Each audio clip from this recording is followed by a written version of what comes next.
Hi అండి, welcome back to our channel అమ్మ చేతి ప్రేమ. ఈరోజైతే మన ఛానల్లో మక్కా వడలు ఎలా తయారు చేసుకోవాలో చూపించబోతున్నాను. ఎక్కువగా దొరికే స్వీట్ కార్న్తో కాకుండా ఇలా దేశీ కార్న్తో అయితే ఈ మక్కా వడలను తయారు చేస్తారు.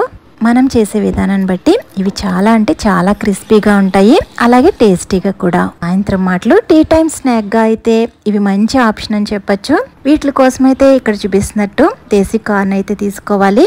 ఇవి స్వీట్ కార్న్ కాదండి, వాళ్ళే నాటు మొక్కజొన్న పత్తులు. చూడండి, ఇవి గట్టిగా ఉంటాయి. ఇలా నొక్కి చూస్తే చాలా గట్టిగా ఉంటుంది. మనకి స్వీట్ కార్న్ అయితే ఇలా నొక్కగానే జ్యూస్ బయటకు వస్తుంది కదా, కానీ ఇవి అలా కాదండి. వీటిలో చాలా ఎక్కువ ఫైబర్ ఉంటుంది. పిల్లల నుంచి పెద్దవాళ్ళ వరకు కూడా ఇవి తీసుకుంటే మనకి డైజెషన్ ప్రాబ్లమ్స్ ఏమీ లేకుండా చక్కగా ఉంటుంది. ఈ కార్న్ చాలా గట్టిగా ఉంటుంది కాబట్టి కంపల్సరీ నానబెట్టుకోవాలండి.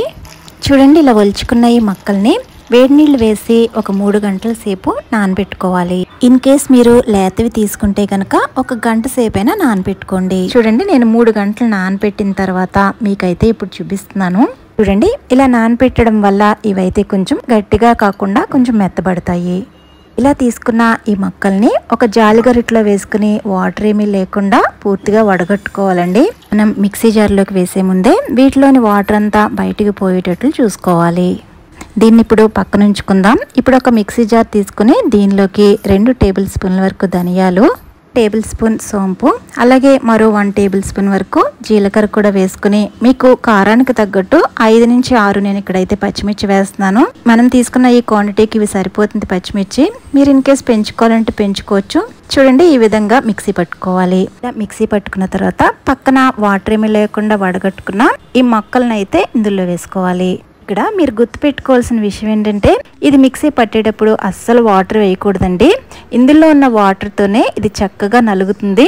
చూడండి, ఈ విధంగా కన్సిస్టెన్సీ అయితే ఉంటుంది.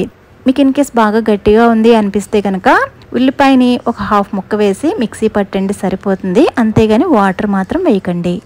ఇలా మిక్సీ పట్టుకున్న దీన్ని ఒక బౌల్లోకి ట్రాన్స్ఫర్ చేసుకోండి. ఇప్పుడు దీనిలోకి రుచికి సరిపడా సాల్ట్, అలాగే 1/2 స్పూన్ వరకు పసుపు, 1 spoon garam masala, 1/2 teaspoon వరకు అల్లం వెల్లుల్లి పేస్ట్.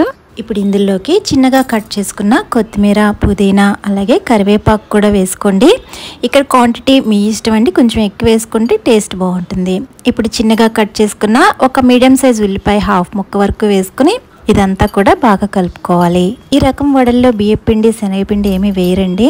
మీకు వడ వేసేటప్పుడు బాగానే వస్తుంది అనుకుంటే కనుక ఈ విధంగా వడ వేసేయండి. ఇన్ కేస్ క్రాక్స్ వస్తుంది, వడ విరిగిపోతుంది అని అనుకుంటే కనుక 1 టేబుల్ స్పూన్ వరకు బియ్యపిండి కలుపుకొని అప్పుడు వడ కింద తయారు చేసుకోవాలి. మ్యాక్సిమం ఈ మక్క కార్న్స్లో స్టార్చ్ కంటెంట్ చాలా ఎక్కువ ఉంటుందండి. ఇది విరిగిపోయే ఛాన్సే ఉండదు. కాకపోతే మనకి కొంచెం సేఫ్ సైడ్గా బియ్యపిండి యాడ్ చేసుకున్నా కూడా ఏం పర్వాలేదు. ఈ మక్కా వడలు అనేవి మనం చేతితో డైరెక్ట్గా వేయడం కంటే కూడా ఇలా పాలిథిన్ కవర్ మీద ఒకసారి సెట్ చేసుకుని వేస్తే షేప్ అన్నవి చక్కగా వస్తాయి.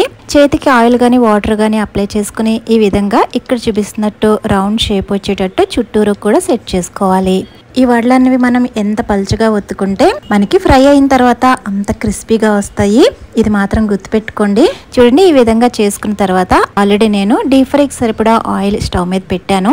చూడండి, ఆయిల్ బాగా మరిగిన తర్వాత మాత్రమే ఇక్కడ చూపిస్తున్నట్టు ఆయిల్లో ఇలా ఒక్కొక్కటిగా డ్రాప్ చేసుకోవాలి.